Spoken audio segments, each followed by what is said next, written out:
நம்ம ஒரு நிமிஷம் அப்படியே கண்ணில் மூடி ஜெபம் பண்ணிட்டு அன்றைய வார போவோம். எல்லாரும் கண்ணில் மூடிக்கொள்வோம். இன்று அவருடைய சத்தத்தை கேட்பீர்களாகில் உங்க இருதயத்தை கடினப்படுத்தாதீங்க. கொஞ்ச நேரம் முன்னாலதான் நம்ம வசனத்துல ஆண்டவர் நம்மளை வசனத்துக்கு ஆயத்தப்படுத்துகிறார். அவருடைய வார்த்தை என் பக்கமா வரும்போது என் ஆண்டவர் எதிர்பார்ப்பது இது யாருக்கோ என்று சொல்லி யோசிக்க, ஆண்டவர் என்னோடு பேசுகிறாரு, ஆண்டவர் எனக்காய் பேசுகிறார், நீங்க திரும்பினால் நான் உங்களை சீர்படுத்துவேன் என்று அவனுடைய வார்த்தையை நம்ம சீர்படுத்த விரும்புகிறாரு. அப்ப எங்கேயோ நம்முடைய வழிகள் சீர் இல்லாம நேர் வழியில போகாம அங்க இங்க அலசடிப்பட்டு கொண்டு இருக்கிறோம். அவனுடைய சத்தம் நம்ம பக்கமா வரும்போது, நம்ம திரும்பும்போது, அந்த வார்த்தை பக்கமா திரும்பும்போது, வார்த்தையின் அடிப்படையில நம்ம மனம் திரும்பும்போது ஆண்டவர் நம்மை சீர்படுத்தி வெளியேற பெற்றதை செய்கிறவர்களா நம்ம பிரித்தெடுத்து அவருடைய வாய்ப்போல நம்ம வைப்பார் என்று ஆண்டவரே, இன்னைக்கு காலையில கூட அந்த ஒரு இருதயத்தை எங்களுக்கு தான்.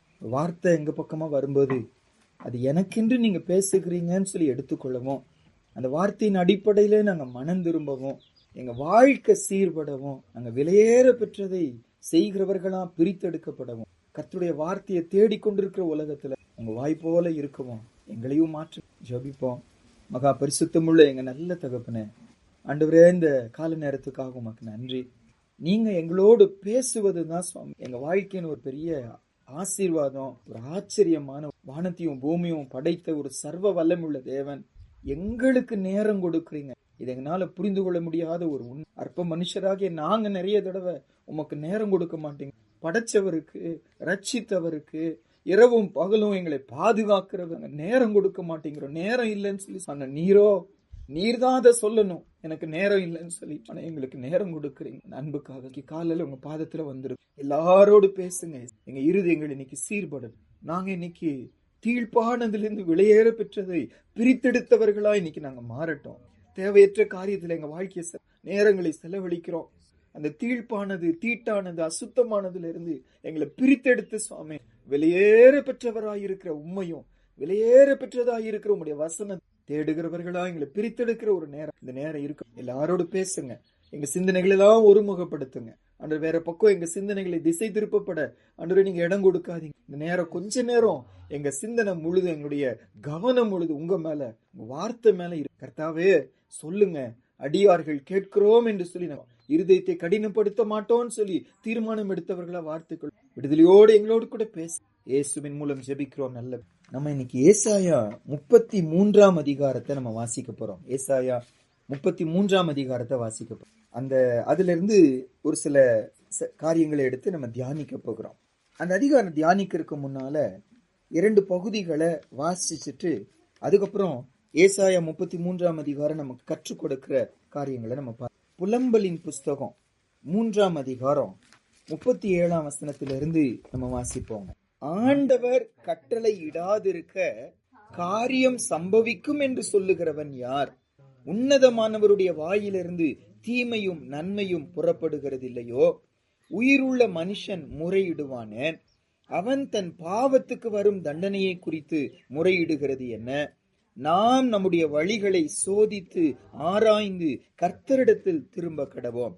நாம் நம்முடைய கைகளோடும் கூட நம்முடைய இருதயத்தையும் பரலோகத்தில் இருக்கிற தேவனிடத்திற்கு ஏறெடுக்க கடவோம்.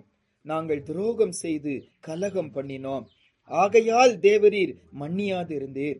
தேவரீர் கோபத்தால் மூடிக்கொண்டு எங்களை தப்ப விடாமல் பின்தொடர்ந்து கொன்றீர். ஜெபம் உட்பிரவேசிக்க கூடாதபடிக்கு உம்மை மேகத்தால் மூடிக்கொண்டீர். ஜனங்களுக்குள்ளே எங்களை குப்பையும் அருவருப்புமாக்கினீர். எங்கள் பகைஞர் எல்லாரும் எங்களுக்கு விரோதமாக தங்கள் வாயை திறந்தார்கள். திகிலும் படுகுழியும் பாழ் கடிப்பும் சங்காரமும் எங்களுக்கு. லைஃப்ல புரிந்து கொள்ள முடியாத ஒரு சில பாதையில ஆண்டவர் நம்மள. அப்போ கேள்வி வருகிறது, ஏசாமிய நம்புறேன், என் வாழ்க்கையில ஏன் இப்படி நடக்குது? ஆண்டுடைய பிள்ளை, அவர்தான் தேவனன், அவர் பக்கமா வந்திருக்கிறேன், என் வாழ்க்கையில ஏன் இப்படி நடக்குது? பல நேரம் பழிய ஆண்டவர் மேல போடுவோம். உங்களுக்கு கண் இல்லையா ஆண்டவரே? உங்களுக்காக நான் இப்படியெல்லாம் விட்டுட்டு வந்தேனே, குடும்பத்தை விட்டேன், ஜாதியை விட்டேன், என் தெய்வத்தை நான் விட்டேன், உங்க பின்னால வந்தேன், இப்படியா நீங்க எனக்கு பதில் அளிக்கிறீங்க என்று சொல்லி பல நேரம் ஆண்டவர் மேல குறை. ஆனா இந்த வசனம் தெளிவா சொல்லுது, அவர் நன்மையை மட்டும் செய்கிறவர் அல்ல, அவர் தீமையும் செய்கிறவர். அதாவது நன்மையும் தீமையும் அவற்றிருந்து தான் என்ன செய்யுது? புறப்படுகிறது. ஏன் புறப்பட பண்ணுகிறார்? எனக்கு தீமை செஞ்சு சந்தோஷப்படுகிற ஒரு தேவன் நம்ம வேதனைப்படுத்தி, அழ வச்சு, அவமானப்படுத்தி, கஷ்டப்படுத்தி, இழப்புகளை கொடுத்து நான் அழுகிறத பார்த்து மகிழ்ச்சி அடைகிற ஒரு கொடுமையான தேவன் அவர்ல. அவருடைய சுபாவமே அன்புள்ளவர். ஆனா அந்த அன்புள்ள தேவன் என்ன அழுகைக்குள்ள கொண்டு போறாரு, வேதனைக்குள்ள கொண்டு போகிறார், இழப்புக்குள்ள கொண்டு போறாரு, அவமானத்துக்குள்ள ஏன் செய்கிறாரு? இதுல அழகா ஒரு வசனம் வாசிக்கிறோம். உங்கள் கிரியைகளை 40வது வசனத்துல, நம்முடைய வழிகளை சோதித்து ஆராய்ந்து கர்த்தரிடத்தில் திரும்ப. ஆண்டுடைய ஆசை என்னன்னா, முடிவை தான் கர்த்தர் பார்க்கிறார். நம்முடைய முடிவு ஆசீர்வாதம், நிரந்தரமான வாழ்க்கை ஆசீர்வாதமா இருக்கு. நிறைய தடவை தற்காலிகமான சந்தோஷத்தை பார்க்கிறோம். தற்காலிகமா சுகமா இருக்கிறது, தற்காலிகமா வியாதி இல்லாம இருக்கிறது, நல்லா சாப்பிடுவது, நினைச்சதெல்லாம் நடப்பது, தற்காலிகத்தை தான் பல நேரம் நம்ம இருதயம் தேடுது. ஆனா ஆண்டவர் அதை பார்க்கிறது. அவர் நித்திய சந்தோஷத்தை, நித்தியமாய் நம்ம சந்தோஷமா வாழணும், நித்தியமாய் அவரோடு கூட வாழணும். ரொம்ப முக்கியமா பரலோகத்துல அவரோடு கூட நம்ம நமக்காக ஆயத்தம் பண்ணி வச்சிருக்கிற அந்த நித்திய வாழ்க்கைக்குள்ள நம்ம போகணும். அதுதான் அவருடைய. அப்ப என் மனசு திரும்ப வைக்கிறதுக்காக நிறைய வழிகளை கர்த்தர் அதிக அன்பு காட்டுவார். ஒரு சில தகுதியே இருக்காது நமக்கு, ஆனா நம்மளை ஆசீர்வதிப்பார். நம்ம நினைப்போம் அவ்வளவுதான், நான் தப்பு செஞ்சதுனால அவ்வளவுதான், இன்னைக்கு ஏசப்பாக்கு பிரியம் இல்லாம நடந்துட்டோம். இப்ப வியாபாரத்துக்கு பிரதர் போறாங்கன்னா அன்னைக்கு ஏதோ கர்த்தருக்கு பிரியம் இல்லாம நடந்திருக்கிறாங்க. இப்ப மனசு நல்லா சொல்லும், நீ கர்த்தருக்கு பிரியம் இல்லாம நடக்கிற, உனக்கு இன்னைக்கு வியாபாரமே நடக்காது, உனக்கு நஷ்டம் தான் வரும், என் மனசு சொல்லும். ஆனா அன்னைக்கு பார்த்தா ஏசப்பா நிறைய வியாபாரத்தை கொடுப்பார். ஏன் கொடுக்கிறாருன்னா, தேவ தயவு நம்மை குணப்படும்படி என்ன செய்யுமா ஏவுக. ஆண்டவரே ஏன்பா இப்படி செய்றீங்க, அடிக்கணும், என்ன தண்டிக்கணும், என்ன அவமானப்படுத்தணும், ஆனா இப்படி செய்யாம எனக்கு ஏன் ஆசீர்வதிக்கிறீங்க, எப்படி ஆண்டவரே உங்களால முடியுதுன்னு நம்மள என்ன செய்ய வைக்கிறோம், ஒரு பக்கம் திரும்ப வைக்கணும் என்பதற்காக. ஒரு சில டைம் அப்படி, ஆனா ஒரு சில நேரங்கள்ல என்னை சிச்சிக்கிறாராம், என்ன அடிக்கிறாராம். அந்த அடிப்பது கூடங்க பைபிள் தெளிவா சொல்லுது, என்னுடைய அக்கிரமத்தின் அடிப்படையில கர்த்தர் அதை செய்கிறதே இல்லை, நான் செய்யற தவறுக்கு அடிப்படையில செய்வதில்லை. அதுக்கு ஒரு வசனம் வாசிப்போம் பாருங்க. எரேமியா 30ஆம் அதிகாரம், இந்த புலம்பலுக்கு முந்தின புஸ்தகம் எரேமியாங்க. எரேமியா 30ஆம் அதிகாரத்துல 11வது வசனம். உன்னை ரட்சிப்பதற்காக நான் உன்னோடே இருக்கிறேன் என்று கர்த்தர் சொல்லுகிறார். உன்னை சிதறடித்த எல்லா ஜாதிகளையும் நான் நிர்மூலமாக்குவேன், உன்னையோ நான் நிர்மூலமாக்காமலும் முற்றிலும் தண்டியாமல் விடாமலும் மட்டாய். ஆண்டு நம்மோடு கூட இருக்கிறார். எதற்காக? ரட்சிப்பதற்காக. ஆனா கூட இருக்கிற ஆண்டவர் நமக்கு விரோதமான வருகிற காரியங்கள் எல்லாம் நிர்மூலமாக்கிறார். ஆனா நம்மையோ ஏசப்பா சொல்றாரு, உன்னை நான் தண்டியாமல் விட மாட்டேன், ஆனா அக்கிரமக்கு தக்கதா அவங்கள தண்டிக்கிறேன், ஆனா உன்னை நான் தண்டிக்க மாட்டேன். எப்படி? மட்டா என்ன செய்வார்? ஒரு சின்ன அடி கொடுப்பாராம், ஒரு சின்ன இழப்பை கொடுப்பாராம், சின்ன ஒரு சூழ்நிலைக்குள்ள கொண்டு போவார். எதுக்காக செய்கிறாரு? தேடாம போயிட்டேனே, வார்த்தையை நான் மீறிட்டேனே, துக்கப்படுத்திட்டேனே, எதற்காக ஆண்டவர் செய்கிறாரு? மனம் திரும்ப வைப்பதற்காக ஆண்டவர் அதை செய்கிறார். இப்ப ஏசாயா 33ஆம் அதிகாரம், இந்த இஸ்ரவேல் ஜனங்களை மனம் திரும்ப வைப்பதற்காக ஆண்டவர் இஸ்ரவேல் ஜனங்களை எதிரியின் கைகளில ஒப்பு கொடுக்கிறாருங்க. ஆக்சுவலா இதோடைய பின்னணி கொஞ்சம் பெரிய பின்னணி, நம்ம எடுத்து வாசிப்பதற்கு நேரம் இல்ல. 3 வித்தியாசமான பகுதிகளில இந்த பின்னணியை பார்க்கிறோம். மேபி நீங்க இதுவரைக்கும் அந்த பைபிள் ரீடிங் குரூப்ல ஃபாலோ பண்ணிட்டு வருவீங்கன்னா இது நான் சொல்றதை புரிந்து கொள்ள முடியும். ஆனா நான் மேலோட்டமா சொல்லிட்டு வந்துடுறேன். 2 ராஜாக்கள் 18ஆம் அதிகாரம் 19வது வசனத்திலையும், 2 நாளாகமம் 32ஆம் அதிகாரத்திலையும், அதாவது 2 ராஜாக்கள் 18-19, 2 நாளாகமம் 32, அதே போல இந்த ஏசாயால இப்ப நம்ம வாசிச்ச பகுதியிலிருந்து 37ஆம் அதிகாரம் வரை, அதாவது 33ஆம் அதிகாரத்திலிருந்து 37ஆம் அதிகாரம் வரைக்கும் எசேக்கியான்னு ஒரு ராஜா இருக்கிற நாட்களை குறித்து இதை நம்ம வாசிக்கிறோம். எசேக்கியான்னு ஒரு ராஜா, அந்த ராஜாவின் நாட்களில தன்னுடைய ஜனங்களை மனம் திரும்ப வைப்பதற்காக ஆண்டவர் எதிரிகளை, அவங்க அன்றைக்கு கர்த்தர் அந்த ராஜாக்களை மனம் திரும்ப வைப்பதற்காக பயன்படுத்தின ஒரு யூகம் என்னன்னா, எதிரி ராஜாக்கள் அவங்க விரோதமா என்ன, இவங்களால ஒண்ணுமே செய்ய முடியாத அளவு பவர்ஃபுல்லான ராஜாக்கள் வரும். அப்ப அந்த நேரத்துல இவங்க என்ன செய்யணும்னு ஆண்டவர் செய்யறாருன்னா, தாம் பக்கமா என்ன செய்ய, மனம் திரும்பணும். ஆண்டவரே உங்களை நாங்க மறந்துட்டோம், உங்களுக்கு கொடுக்க வேண்டிய நேரத்தை கொடுக்காம போயிட்டோம், உங்களை நாங்க அசட்டை பண்ணிட்டோம், அதனாலதான் இந்த மாதிரி வந்திருக்கு ஆண்டவரேன்னு சொல்லிட்டு மனம் திரும்ப வைப்பதற்காக ஆண்டவர் அதை செய்கிறார். அப்ப இந்த எசேக்கியா ராஜாவின் நாட்களில இப்படி ஒரு சூழ்நிலை வந்த போது, அசீரியான் அன்றைக்கு சூப்பர் பவர் அசீரியா ராஜாக்கள், அந்த அசீரியா ராஜா இவருக்கு விரோதமா ஆண்டவர் அனுப்பப்பட்ட போது இவர்கள் பல விதங்களில ட்ரை பண்றாங்க. என்ன ட்ரை பண்றாங்கன்னா, தாங்களா முயற்சி செய்ய, அந்த ராஜாக்கள் வெளியே முற்றுகை போட்டிருக்கிறாங்க, பெரிய ராணுவம், லட்சக்கணக்கான மக்கள் இருக்கிறாங்க. அப்ப அவங்களுக்கு தண்ணி வேணும்ல, அப்ப தண்ணி போக விடாம தடை பண்ணி பாக்குறாங்க. சுயத்துல காரியங்களை செஞ்சு சுய முயற்சியை ஏசப்பா ஏன் அனுப்பினாருன்னா, இவங்க ஏதாவது செஞ்சு அந்த பிரச்சனை தீர்க்கணும் என்பதற்காக அல்ல. இவங்க தன்னை என்ன செய்யணும், தேடணும், தாம் பக்கமா வரணுங்கிறதுக்காக செஞ்சார். ஆனா இவங்க அப்படி செய்யல, தாங்களா ட்ரை பண்ணி பாக்குறாங்க. அதெல்லாம் ஒண்ணும் அவங்களுக்கு அடுத்தது கொஞ்சம் வெள்ளி பொண்ணு அவங்க கூட இருக்கு, அதை கொண்டு போய் எகிப்து ராஜாட்ட அனுப்புகிறாங்க. குதிரைகளை கழுதுகளை எகிப்தின் இன்னொரு பெரிய ராஜா இருக்கிறான். அவங்க தனக்கு உதவி செய்யணும்னு சொல்லி அவங்களும் உதவி செய்ய. அடுத்தது இந்த ராஜாட்டே சரணடைஞ்சிடறாங்க. எதிரி ராஜா வர்றாங்கல்ல, அவன்கிட்ட போய் சரணடைஞ்சுக்கிறான். நாங்க உங்களுக்கு எதிராக போயிட்டோம், எங்களை ஒன்னும் அழிச்சிடாதீங்க. ஆண்டுட்டு போய் மனம் திரும்ப வேண்டியவங்க எதிரி ராஜாட்ட போய் அடிமை போல கேட்கறாங்க, நாங்க உங்களை அடிமையா இருந்துடுறோம், நீங்க என்ன கேட்கறீங்களோ நாங்க கொடுத்துடுறோம். அவங்க ஒரு பெரிய பெரிய அமௌண்ட்டை சொல்லுகிறோம், இவ்வளவு வெள்ளி கொடுங்க, இவ்வளவு தங்கம் கொடுங்க. இவங்க இருக்கிறதெல்லாம் கொடுத்தாலும் பத்தல, அதனால ஆலயத்திலிருந்து எடுக்கிறாங்க. ஆலயத்துல தங்கத்தினால போடப்பட்ட தகடுகள் எல்லாம் எடுத்து கொடுத்து அவனுக்கு கொடு. இந்த காசு பார்த்த உடனே அவன் மனசு மாறிடுச்சு, இன்னும் நான் உங்களை விட மாட்டேன், அப்ப இந்த மாதிரி நிறைய உங்க கூட இருக்குன்னு சொல்லிட்டு 3 தளபதிகளை இந்த தேசத்துக்கு விரோதமா அனுர்களை நிர்மூலமாக்கு இருக்காரு. இப்போ வேற வழியெல்லாம் எங்க வர்றாங்க, தாங்களும் செஞ்சு பார்த்தாங்க, இன்னொரு உதவி செய்யக்கூடிய யாரோ பக்கம் போனாங்க, பலிக்கல. அந்த ராஜாட்டே சரணடைஞ்சு பார்த்தாங்க, பலிக்கல.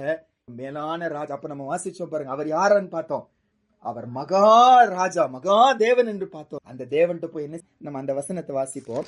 ஏசாயா 33ஆம் அதிகாரத்துல 2, 3, 4 வாசிப்போம் பாருங்க. கர்த்தாவே எங்களுக்கு இரங்கும், உமக்கு காத்திருக்கிறோம். தேவரீர் காலையில் அவர்கள் புயமும் இக்கட்டு காலத்தில் எங்கள் ரட்சிப்புமாய் இரும். அமளியின் சத்தத்தினாலே ஜனங்கள் அலைந்தோடி, நீர் எழுந்திருக்கும் போது ஜாதிகள் சிதறடிக்கப்படுவார்கள். வெட்டுக்கிளிகள் சேர்க்கிறது போல உங்கள் கொள்ளை சேர்க்கப்படும். வெட்டுக்கிளிகள் குதித்து திரிகிறது போல மனுஷர் அதன் மேல் குதித்து. பாருங்க, ஆண்டு தேடலை இவங்க என்னெல்லாம் பிரயாசப்பட்டு பாக்குறாங்க, அந்த பிரயாசம் எல்லாம் என்ன ஆகல, பலிக்கல. பாருங்க, இது ஒரு கர்த்தருடைய பெரிய அன்புங்க. நம்ம லைஃப்ல அவரை விட்டுட்டு மாம்சமா ஒரு முயற்சி செய்யும் போது அந்த முயற்சியை கர்த்தர் என்ன செய்கிறது இல்ல, பலிக்க வைக்கிறது இல்லை. ஏன் அதை செய்யறாருன்னா, நம்ம மேல இருக்க அன்புனால. மத்தவங்க அதே செய்யறாங்க, அவங்களுக்கு பலிக்குது, ஆனா நமக்கு அது பலிக்காம போகுது. ஏன்னா நம்ம அவரை தான் என்ன செய்யணும், நம்ம நம்பி வாழணும்னு எதிர்பார்க்கிறார். அவருடைய பிள்ளைங்க அவர்கிட்ட தான் வரணும்னு எதிர்பார்க்கிறார். அதனால நான் வேற முயற்சி செய்யும் போது அந்த முயற்சியை கர்த்தர் ஒண்ணுமில்லாம ஆக்குகிறார், பயன்படாம. சாதாரணமா தண்ணி அடைச்சிட்டாங்க, தண்ணி இல்லாம அவங்க ரிட்டர்ன் போயிடணும், ஆனா அவங்க ரிட்டர்ன் போகல. எகிப்து ராஜா பார்த்தோன்னா அவங்க பயந்து போகணும், அவங்க பயந்து போகல. சரணடைஞ்சிட்டாங்க, ரிட்டர்ன் போகணும். உடன்படிக்கை பண்ண உடன்படிக்கை மீறி விடுகிறான். மறுபடியும் என்ன முயற்சி எடுத்தாலும் கர்த்தர், இது கர்த்தர் நம்ம மேல வைத்து ஒரு, நம்ம லைஃப்ல நீங்க யோசிச்சு பார்க்க முடியும்.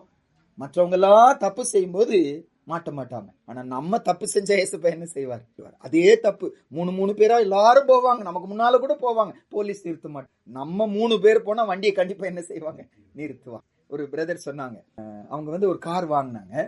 அந்த கார்ல கேஸ் மாட்டு, இது கொஞ்சம் வருஷம் முன்னால நடந்தது, இப்பெல்லாம் அப்படி அது மாதிரி சூழ்நிலை இருக்கா எனக்கு தெரியல. கேஸ் மாட்டணும்.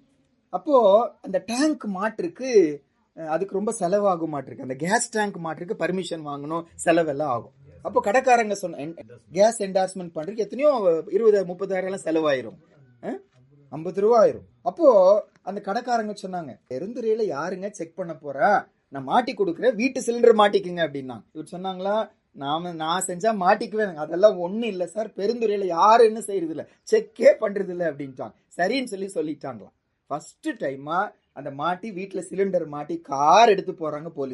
போலீஸ் நிறுத்தி அவரை சார்ஜ் பண்ணி சிலிண்டர் பிடிங்கி வச்சு அவர் சொல்றாரு, பெருந்துறையில எல்லா வண்டியும் அப்படிதான் போகுது, எந்த வண்டியும் ஆண்டு நிறுத்தல, நான் அவருடைய பிள்ளை, நான் தப்பு செய்யும்போது கண்டிப்பா உடனே என்ன சாரி. அதாவது ஆண்டுடைய பிள்ளையா இருக்கும்போது சட்டத்தை மீறி ஒரு காரியம் செய்யும் போது, கர்த்தருக்கு பிரியமில்லாம ஒண்ணு செய்யும் போது ஆண்டர் அதை ஆசீர்வதிக்கிறதே இல்லை. அது அவர் நம்ம மேல வைத்தான். ஏன்னா அவர் பரிசுத்தம் உள்ளவர், அவருக்கு சிறிதேனும் தவறு இல்லை. நாமும் அப்படி வாழணும்னு ஏசப்பா எதிர்பார்க்க. அப்ப இந்த அசீரிய ராஜா அந்த வழியில போறாரு. அவர் செய்தது என்ன, கர்த்தர் பக்கமா இப்ப என்ன செய்யறாரு, திரும்புகிறார். ஆண்டர் பக்கமா திரும்பி என்ன ஜெபிக்கிறாரு, இந்த 2வது வசனத்துல, கர்த்தாவே எங்களுக்கு இறங்கும், உமக்கு நாங்கள் என்ன செய்கிறோம், எங்கேயோ காத்திருந்தோம், எகிப்து வருவாங்க, அசீரியன் உதவி செய்வாங்க, எங்களுக்கு பிரயாசம் எல்லாம் உதவி ஆகும் நினைச்சோம், எதுவுமே எங்களுக்கு உதவி செய்யல ஆண்டவரே, உங்க பலத்த புயத்தை அவங்களுக்கு காட்டுங்க ஏசப்பா, எங்களுக்கு நீங்க இரக்கம் பாராட்டுங்க. என்ன சொல்றாரு, தேவரீர் காலையில் அவர்கள் புயமும் இக்கட்டு காலத்தில் எங்கள் ரட்சிப்புமா, எங்களை ரட்சிங்க, அவங்களுக்கு உங்க கரத்தின் வல்லமை நீங்க என்ன செய்யுங்க,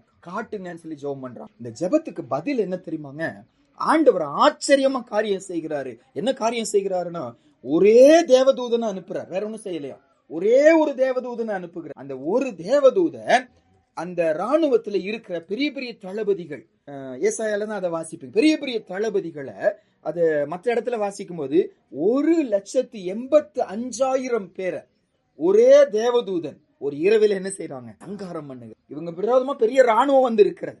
ஒரு தேவதூதன் இவங்க மனம் திரும்பி கர்த்தர் பக்கமா வந்த போது கர்த்தர் அந்த எதிரி ராணுவத்தை அழிக்கிறாரு, தன்னுடைய பிள்ளைகளை ஏசப்ப பாதுகாக்கிறாரு. பயந்து அந்த ராஜா திரும்பி என்ன பாருங்க, இதுல என்ன கற்றுக்கொள்ளுகிறோம்னா, நம்ம அந்த இடத்துல இருந்திருப்போம்னு வச்சுக்கோங்க, நம்முடைய ரெஸ்பான்ஸ் எப்படி இருக்கு கொஞ்சம் யோசிச்சு பாருங்க. நம்மகிட்ட வரமாட்டேங்கிறாங்க, அங்க போறாங்க இங்க போறாங்க எல்லாம் செய்யறாங்க, எதுவுமே பலிக்கல. கடைசியில நம்மகிட்ட வர்றாங்க, நமக்கு என்ன இருக்கும், நீ அங்க போனாலும் அங்கேயே போய்க்கோ, அவங்க கூட கேட்டல அங்கேயே போய்க்கோ அப்படிதான் சொல்லணும் ஏசப்பா. எகிப்தை தானே தேடி போன, எகிப்தே உனக்கு உதவி செய்யட்டும். அசீரியா தானே தேடி போன, அசீரியா உதவி செய்யட்டும். உன்னுடைய என்ஜினியர்ஸ் நீ நம்பினல, அவங்களே நம்பிட்டு போ.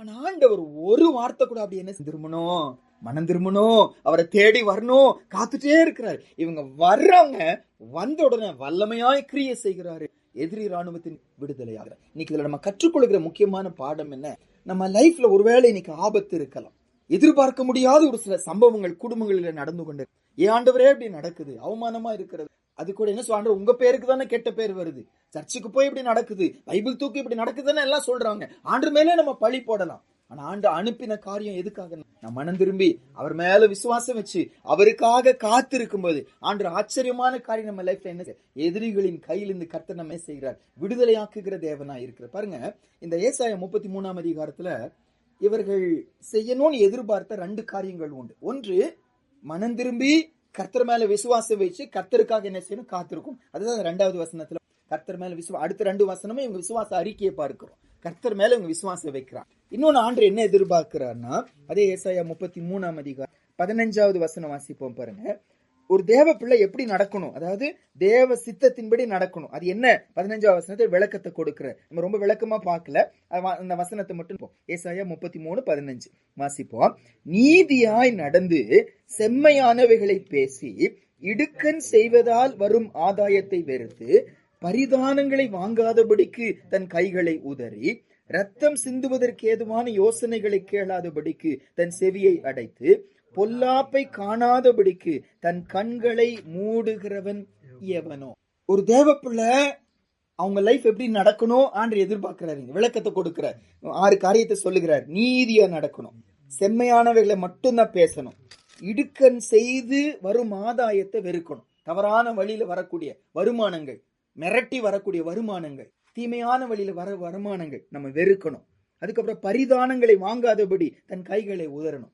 யாரா ஒருத்தருக்கு அந்த காரியம் நம்ம செய்யக்கூடாது, ஆனா காசு கொடுக்குறாங்க அதனால நம்ம செய்யறோம், அப்படி நம்ம என்ன செய்யக்கூடாது, ஆணுடைய பிள்ளை நீதியா நடக்கணும். ரத்தம் சிந்துவதற்கேன யோசனையை கேளாதபடி தன் செவியை அடைக்கணும். மற்றவங்களுக்கு தீமை செய்கிற யோசனை, மற்றவங்களை அழிக்கத்தக்கதான் யோசனை நமக்கு சொல்லுகிறாங்க, நம்ம அதுக்கு செவி கொடுக்க கூடாது. கடைசியா வாசிக்கிறோம், பொல்லாப்பை காணாதபடி தன் கண்களை மூடுக. மற்றவங்க லைஃப்ல பொல்லாப்பு நடக்குது, அதை ஆசையா பாக்குறவனா நான் இருக்கக்கூடாது. அப்போ நமக்கு தீமை செய்யறாங்க, அவங்களுக்கு தீமை நடக்கணும் அப்படிங்கிற எண்ணம் மாம்ச எண்ணம், நமக்கு அப்படி செஞ்சாங்கன்னா அனுபவிக்கட்டும், நமக்கு பண்ணாங்களா அதனால தான் குடும்பத்துல நடக்குது. ஏசப்பா பிள்ளைங்க அப்படி என்ன செய்யக்கூடாது, அதுக்கு கண்களை மூடிக்கொள்ளணும். அப்ப ஆண்டவர் இந்த ஏசாயா 33ஆம் அதிகாரத்துல 2 கண்டிஷனை கொடுக்கிறார். ஒன்று, மனம் திரும்பி கர்த்தர் மேல விசுவாசம் வச்சு அவருக்கு காத்திருக்கும். 2வது, என் வாழ்க்கை இந்த 6 காரியத்தை எடுத்துக்கொள்ள சிம்பிளா சொல்லுவோம்னா, அவர் சித்தப்படி நம்ம வாழ்க்கை என்ன செய்யணும். அந்த சித்தத்தை எங்க வாசிக்கிறோம், வேதத்துலதான். சபையில வரும்போது ஆண்டு தன்னுடைய சித்தத்தை நமக்கு என்ன செய்கிறார், ஆண்டு வெளிப்படுத்துறார். அப்போ இந்த 2 காரியங்கள் நான் செய்யும் போது, எந்த சூழ்நிலையில ஆபத்துல இருக்கிறோம், கஷ்டத்துல இருக்கிறோம், புரிந்து கொள்ள முடியாத சூழ்நிலையில ஆண்டு நம்மகிட்ட எதிர்பார்க்கிறது, நம் மனம் திரும்பி அவர் மேல விசுவாசம் வச்சு அவருக்கு காத்திருக்கணும். 1. 2வது, ஏன் விருப்பப்படி என் வாழ்க்கை இல்லாம அவர் சித்தத்தின்படி என் வாழ்க்கை இருக்கும். அது எனக்கு பிடிக்குதோ இல்லையோ நான் அதை செய்யணும், அவருக்கு தெரியும் என்ன செய்யும். இப்ப மருத்துவர் ஒரு சில காரியத்தை, இப்ப அம்மா சொல்றாங்க பாருங்க, கண்ணுல ஊசி போடுறதுதான் அந்த கண்ணை என்ன செய்யும், வேற எங்கேயோ போடுறாங்க, மரத்து போக பண்ணுகிறாங்க. ஐயோ எனக்கு வலிக்குதுன்னா கண் அப்படியே தான் இருக்க போகுது இல்லைங்க. நான் அதை விட்டு கொடுப்பேனானா, வலி இருந்தாலும் சரி நான் விட்டு கொடுப்பேனானா பெரிய நன்மை நமக்காக என்ன செய்கிறது, காத்திருக்கிறது வாசிக்கலாம். அதே போல ஏசப்பா சொல்ற ஒரு சில காரியம் கஷ்டம் போல தெரியலாம், ஆனாலும் நம்ம விட்டு கொடுக்கும் போது நமக்கு என்னவா இருக்கும், தேவ சித்தத்தை செய்யும்படி அழைக்கிறோம். அவருக்கு தெரியுங்க நம்ம எப்படி நடக்கும். வானத்தையும் பூமியும் நடத்துகிற ஆண்டவருக்கு என்ன மட்டும் நடத்த தெரியாதா பாருங்க. இந்த ஞாயிற்றுக்கிழமை நம்ம எடுத்துக்கொள்வோம்னா, இந்த நாளை எனக்கு கொடுங்க என்பது கர்த்தர் கொடுத்த ஒரு கட்டளைங்க, ஒரு கட்டளை. இஷ்டமான செய்வேன் என்பதற்கு நமக்கு இல்லை, இது நம்ம செய்வதற்கு இதை கர்த்தர் கொடுத்த ஒரு கட்டளை. ஆனா ஆண்டவர் நம்ம கட்டாயப்படுத்துகிறதே இல்லை. நம்மளை நேசிக்கிறார், அன்பு காட்டுறார், வா மகனே சரி காத்திருக்கிறார். நம்ம காத்திருக்கும் போது ஆண்டவர் இரக்கம் பாராட்டுறார். எதுக்காக இதை சொல்ல வந்தேன்? இது ஒரு கட்டளை, கர்த்தர் நமக்கு கொடுத்த ஒரு கட்டளை. அந்த கட்டளைய அவர் சொல்வாரானா அது நம்ம நல்லதுக்காக தான். என்ன செய்யும்? கண்டிப்பா அது தீமைக்காக. அந்த நாள்ல அவருக்கு கொடுக்க வேண்டிய நேரத்தை நம்ம வேற எங்கேயாவது கொடுக்கும்போது அந்த காரியம் நமக்கு ஆசீர்வாதமா இருக்காது. ஆசீர்வாதமா இருந்துச்சுன்னா ஆண்டவர் நம்மளை விட்டுட்டாருன்னா, நம்ம மேல அன்பு காட்டுவாருன்னா, கர்த்தருக்கு பிரியமில்லாத ஒரு காரியத்தை செய்யும் போது அந்த காரியம் நமக்கு என்ன செய்யக்கூடாது? வாய்க்க கூடாது. பெர்க்மான்ஸ் பிரதர்னு நம்ம நிறைய பாடல்கள் அவர் பாடினதான் பாடுகிறோம். அதுல ஒரு பாட்டு எங்களுக்குள்ளே வாசம் செய்யும் ஆவியானவரே இந்நாளில் உங்கள் சித்தம் போல நடத்தி செல்லும். அதுல ஒரு சரணம் வரும், விருப்பம் இல்லாத இடங்களுக்கு செல்லாமல் தடுத்து நிறுத்தும். அப்பனா உமக்கு விருப்பம் இல்லாம ஒரு வேலைக்கு போற, உமக்கு விருப்பம் இல்லாம ஒரு வியாபாரத்துக்கு போற, உமக்கு விருப்பம் இல்லாம ஒரு பொருள் மாடு வாங்க போற, உமக்கு விருப்பம் இல்லைன்னா அதை நீங்க தடை பண்ணுங்க. இதுதான் அவருக்கு மனமே காட்டுகிற அன்பு இருந்துச்சுன்னா ஆண்டவர் அதை செய்யணும். கர்த்தர் அதை செய்கிற ஒரு தேவனாய் நம்மகிட்ட ஆண்டவர் எதிர்பார்க்கிறாரு, நான் மனம் திரும்பணும்.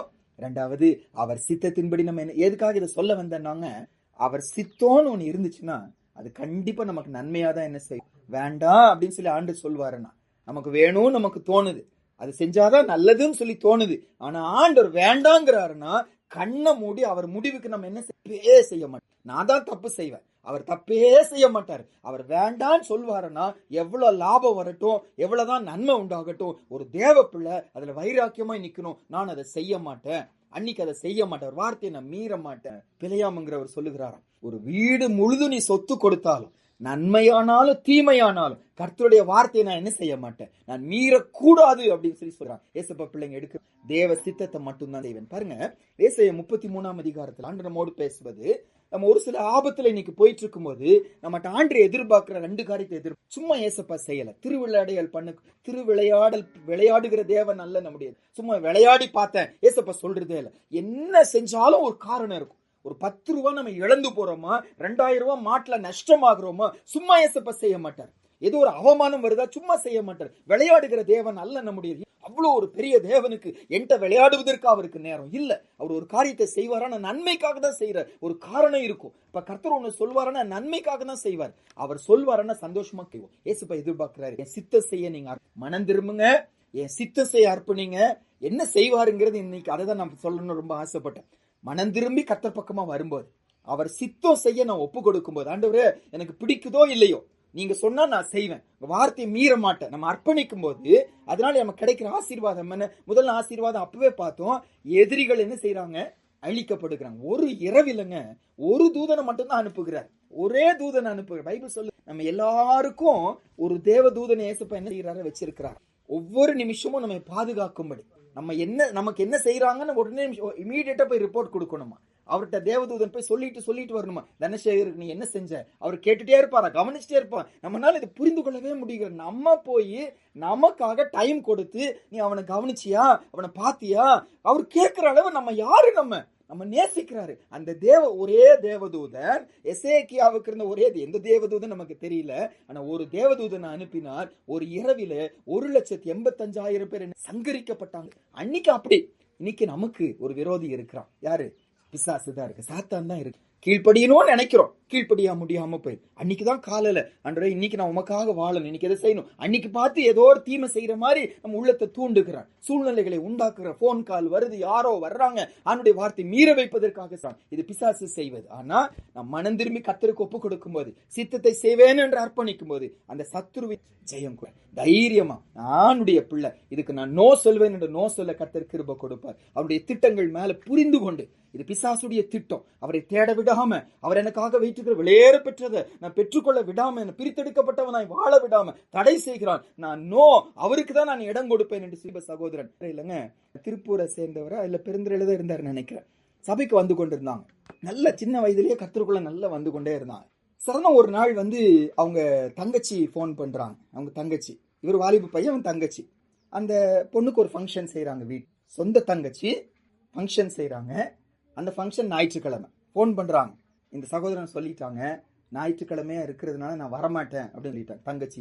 அந்த தங்கச்சிக்கு ஒரே கோபம், நான் செத்து போனா கூட நீ ஞாயிற்றுக்கிழமை செத்து போனா நீ வரமாட்டியா அப்படின்னு சொல்லி கேட்டாங்க. அந்த தம்பி என்ன சொன்னாங்கன்னா, நீ செத்து போனது ஞாயிற்றுக்கிழமையா இருந்துச்சுன்னா நான் சபைக்கு போயிட்டு தான் வருவேன், சபைக்கு போகாம சாவு கூட நான் என்ன செய்ய மாட்டேன், வரமாட்டேன்னு சொல்லி இதனை எடுக்கிற தீர்மானம் இல்லைங்க. இதான் கர்த்தருக்குள்ள நான் எடுக்கிற ஆண்டவர் சொன்னாருன்னா அவருக்கு நான் என்ன செய்வேன், நான் முதலிடம் கொடுப்பேன் என்று சொல்லு. இப்படி செய்யும் போதுங்க முதல்ல ஆசீர்வாதம் எனக்கு விரோதமான சத்துருவின் மேல ஏசப்பா நமக்கு என்ன செய்கிறாரு, ஜெயம் கூட தைரியமா மேற்கொள்ள வைக்கிறார். நிறைய தடவை நம்ம ஏன் தப்பு செய்யறோம்னாங்க, அவங்க காயப்பட்டுருவாங்கன்னு நான் எப்படி வரமாட்டேன்னு சொல்லி சொல்றது, கூப்பிடுறாங்க என்ன நம்பி கூப்பிடுறாங்களே, செய்ய சொல்றாங்களே, வருமானம் இருக்கிறது, அந்த இடத்துக்கு இந்த போயிட்டோம்னா அடுத்த நாள் போக முடியாம போயிருமே, அவங்கள நான் எப்படி சந்திப்பேன், பல யோசனைகள் வருகிறது.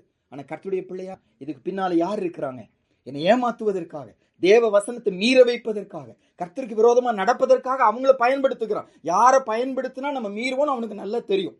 யாரு கூப்பிட்டா நம்ம நோ சொல்ல மாட்டோம்னு அவனுக்கு நல்லா தெரியும். அவங்களுக்கு கொண்டு அனுப்புவான். யாரானாலும் அவர்கள் செய்யல, அவங்களுக்கு பின்னால யார் இருக்கிறாங்க, சாத்தானே இருக்கிறாங்க. அப்பாலே போ சாத்தானே என்று சொல்லி அவனை கடிந்து கொண்டு நான் செய்ய மாட்டேன், இன்னைக்கு சபைக்கு போகணும், ஆண்டு தேடணும், நம்ம ஒப்பு கொடுப்போம். ஆண்டு நமக்கு விரோதமான சத்துருமே நமக்கு என்ன செய்வாரு, ஜெயம் கொடுப்பார். ரெண்டாவதுங்க ஏசாயா 33ஆம் அதிகாரத்துல நமக்கு கிடைக்கிற அடுத்த ஆசீர்வாதம் என்னன்னா 5வது வசனம் வாசிப்போம். 5வது வசனம் ஏசாயா 33:5 வசனம் வாசிப்போம். கர்த்தர் உயர்ந்தவர், அவர் உன்னதத்தில் வாசமாய் இருக்கிறார், அவர் சீயோனை நியாயத்தினாலும் நீதியினாலும் நிரப்புகிறார். இரண்டாவது ஆசீர்வாதம் என்ன, எதற்கு, நம்ம வருகிற சூழ்நிலையில நம்ம மனம் திரும்பி கர்த்தருக்கு காத்திருந்து ஒப்பு கொடுக்கும் போதும், ரெண்டாவது தேவ சித்தம் செய்யும் போதும் எனக்கு கிடைக்கிற முதல் ஆசீர்வாதம் சத்துரு மேல் ஜெயம் கொடுக்கிறார். ரெண்டாவது இந்த வசனம் என்ன சொல்லுது, கர்த்தர் உயர்ந்தவர், அவர் உன்னதத்தில் இரண்டாவது ஆசீர்வாதம் என் பார்வையில ஆண்டவர் தான் உயர்ந்தவரா என்ன செய்வாராம், தென்படுவார். தடவை வார்த்தைக்கு கீழ்ப்படியாம முடியாம போறதுக்கு ஆண்டவரை விட வேற யாரோ எனக்கு உயர்ந்தவரா இருக்கிறது. ஆண்டவர் உயர்ந்தவரா இருப்பாருன்னா அவரை நான் என்ன செய்ய மாட்டேன். என் கணவன் எனக்கு உயர்ந்ததா தெரியுது, என் மனைவி உயர்ந்ததா தெரியுது, அரசியல்வாதிகள் உயர்ந்ததா தெரிகிறாங்க, வருமானம் கொடுக்கறவங்க உயர்ந்தவர்களா நமக்கு தெரிகிறாங்க. அதனாலதான் அவங்கள பேச்ச மீற முடியல. ஆனா வசனம் சொல்லுது, நான் மனம் திரும்பி தேவ சித்தத்தை செய்ய ஒப்பு கொடுக்கும் போது கர்த்தர் என் பார்வையில உயர்ந்தவரா இருப்பார். ஆனா அவரை துக்கப்படுத்தி ஒரு காரியத்தை நான் செய்ய மாட்டேன். அவர் சிறந்தவர், எல்லாரை விட எல்லாவற்றை விட இயேசுதான் எனக்கு பெரியவர். இந்த உணர்வை நம்ம கொடுப்பார். ரொம்ப சிம்பிளா கர்த்தரை நம்ம அசட்டை பண்ணிடுவோம். ஏன் செய்யறோம்னா அவர் எனக்கு பெரியவரா இன்னும் என் லைஃப்ல என்ன செய்யறேனாக்கா. ஒரே ஒரு வசனம் வாசிப்போம். எபேசியர் 1ஆம் அதிகாரத்துலங்க, புதிய ஏற்பாடுல எபேசியர் 1ஆம் அதிகாரம் 20வது வசனத்திலிருந்து வாசிப்போம் பாருங்க. இது ஒரு சத்தியம். அந்த சத்தியம் நம்ம லைஃப்ல உண்மையாகணும்னா நம்ம மனம் திரும்பணும், கர்த்தருக்காக காத்திருக்கணும், தேவ சித்தம் செய்யணும். எபேசியர் 1ஆம் அதிகாரம் 20வது வசனத்திலிருந்து 23 வரைக்கும். எல்லா துரைத்தனத்துக்கும் அதிகாரத்துக்கும் வல்லமைக்கும் கர்த்தத்துவத்துக்கும் இம்மையில் மாத்திரமல்ல மறுமையிலும் பேர் பெற்றிருக்கும் எல்லா நாமத்துக்கும் மேலாய் அவர் உயர்ந்திருக்கத்தக்கதாக அவரை உன்னதங்களில் தம்முடைய வலது பாரசத்தில் உட்காரும்படி செய்து எல்லாவற்றையும் அவருடைய பாதங்களுக்கு கீழ்ப்படுத்தி எல்லாவற்றாலும் நிரப்புகிறவருடைய நிறைவாகிய சரீரமான சபைக்கு அவரை எல்லாவற்றிற்கும் மேலான தலையாக தந்தார். ஆண்டவர் திரும்பி திரும்பி திரும்பி ஒரு வார்த்தை, எல்லாத்துக்கும் மேல யாரு, ஏசப்பா. இந்த அறிவை, இந்த உணர்வை எப்ப நம்ம பெற்றுக்கொள்ள முடியும், மனம் திரும்பி ஒப்பு கொடுத்து தேவசித்த செய்யும் போதுதான் அந்த அண்டர்ஸ்டாண்டிங் நமக்கு வருது. நமக்கு சத்தியம் தெரியும், ஆனா நம்ம லைஃப்ல அதை என்ன செய்ய மாட்டோம், நம்ம அப்ளை பண்ணுங்க. அவர் பெரியவரா நமக்கு, அவரை விட நான் பெருசா மாறிடுறேன், ஒரு மனுஷன் பெருசா மாறிடுறேன், என்னுடைய கொள்கை பெருசா மாறி விடுகிறது, என்னுடைய மானம் எனக்கு பெருசா மாறி விடுகிறது. அன்று எல்லாத்த விட நீர் தான் உயர்ந்தவர், அவர் உன்னதங்களில வாசம் பண்ணுகிற இந்த சத்தியம் நமக்கு உண்மையா என்ன செய்கிறது. அவர் உயர்ந்தவரா ஆயிட்டாருன்னா அவருக்கு மீறி என்னமே இல்லையே, அவருடைய வார்த்தை நம்ம என்ன செய்ய மாட்டோம், மீறும். அவர் சொல்லிட்டாருங்க, அதுக்கு மேல ஒண்ணும் இல்லைங்க. அரசாங்கம் சொல்லிடுச்சுன்னாங்க இந்த கட்டடை இடிக்கணும்னா இடிச்சுதான் ஆகணும், யாரும் ஒண்ணு செய்ய முடியாது. புல்டோசர் வச்சு இடிச்சிருவாங்க, யாரும் கேட்க முடியாது. அரசாணையும் சொல்லுகிறாங்க. சாதாரண மனுஷ அரசுக்கு இந்த அதிகாரம் இருக்குமானா பரலோக அரசுக்கு எவ்வளவு அதிகாரம் இருக்கணுமே, எவ்வளவு பெரிய அதிகாரம் இருக்கணுமே. இவங்க சரியா இந்த நம்பியூருக்கு அவங்க அதிகாரி அவ்வளவுதான். ஆனா ஆண்டவரோ வானாதி வானங்களுக்கு அதிகாரியாச்சே. இந்த உணர்வை கர்த்தர் நமக்கு கொடுக்கிற ஆண்டவரே, இந்த அதிகாரியை இந்த சட்டத்தை கொடுத்ததுனால மீற முடியல, உங்க அதிகாரத்தை நாங்க எவ்வளவு சிம்பிளா மீறோமே. காரணம் என்ன, அவரை பெரியவரா நம்மால என்ன செய்ய முடியல, பார்க்க முடியல. ஆனா மனம் திரும்பி காத்திருந்து அவர் பக்கமா வரும்போது, தேவ சித்தம் செய்யும் போது இந்த சத்தியம் நமக்கு உண்மையாய் மாறுகிறது. என் லைஃப்ல இதை அபியாசப்படுத்த. மூன்றாவதாக அது ஏசாயா 33ஆம் அதிகாரத்துக்கு மறுபடியும் வாங்க. அந்த அதிகாரத்துக்கு திரும்பி நம்ம வருவோம். ஏசாயா 33ஆம் அதிகாரத்துல 5வது வசனத்துடைய 2வது 5ஆம் வசனமே மறுபடியும் வாசிப்போம். அதுல இன்னொரு காரியத்தை வாசிக்கிறோம் பாருங்க. கர்த்தர் உயர்ந்தவர், அவர் உன்னதத்தில் வாசமாயிருக்கிறார். அவர் சீயோனை நியாயத்தினாலும் நீதியினாலும் நிரப்புகிறார். மூன்றாவது சத்தியம் என்னன்னா, நாம் மனம் திரும்பாம இருக்கும்போது, அவருக்காக காத்திருக்காம இருக்கும்போது, அவர் சித்தம் செய்ய வைராக்கியம் இல்லாம இருக்கும்போது, அவர் செய்வது நீதியாய் நமக்கு பலர் தெரியாது. அவர் அநியாயம் செய்கிறார் என்பது, அவர் அநியாயமா காரியம் செஞ்சுட்டாரு. ஆனா மனம் திரும்பி ஒப்பு கொடுக்கும் போது அவர் என்ன செஞ்சாலும் அது என்னவாதான் எனக்கு தெரியும், நீதியாதான். நீங்க அநியாயம் செய்யவே மாட்டீங்க, எனக்கு அநியாயம் போல தோணுது, ஆனா நீங்க அநியாயம் செய்ய மாட்டீங்க. அவர் வழிகளில் எல்லாம் அவர் நீதி உள்ளவர் என்று நம்ம புரிந்து கொள்ளுகிறோம். ஒரு வசனம், உபாகமம் 32 அதிகாரம் 4வது வசனம். இந்த சத்தியம் சொல்லக்கூடிய ஒரு அழகான வசனம். இந்த வசனம் வாசிப்போம். அவர் கன்மலை, அவர் கிரியை உத்தமமானது, அவர் வழிகள் எல்லாம் நியாயம், அவர் நியாய கேடு இல்லாத சத்தியமுள்ள தேவன், அவர் நீதியும் செம்மையும். ஆண்டவர் வழியில தப்பேன்னு செய்ய மாட்டோம், அவர் மேல நம்ம குறையே சொல்ல மாட்டோம். எப்ப செய்ய முடியும்? மனம் திரும்பி அவர் பக்கமா வந்து அவர் சித்தத்தையும் ஒப்பு கொடுக்கும் போதுதான் அவர் வழிகள் எல்லாம் நியாயமா தான். எனக்கு தான் புரிந்து கொள்ள முடியல, ஏன் அறிவுதான் சின்னது, ஆனா அவர் சொன்ன என்னவாதான் இருக்கும், அது கரெக்டா தான் இருக்கும் என்று சொல்லி அவரை நீதி உள்ளவரா நான் பாருவேன், அவர் செயல்கள் நியாயம் உள்ளதா நான் பாருவேன். இன்னும் ஒரு வசனம், ஓசியா 14 அதிகாரம் 9வது வசனம். இவைகளை உணரத்தக்க ஞானம் உள்ளவன் யார்? இவைகளை கிரகிக்கத்தக்க புத்தி உள்ளவன் யார்? கர்த்தருடைய வழிகள் செம்மையானவைகள், நீதிமான்கள் அவைகளில் நடப்பார்கள். பாதகரோவென்றால் அவைகளில் இடறி.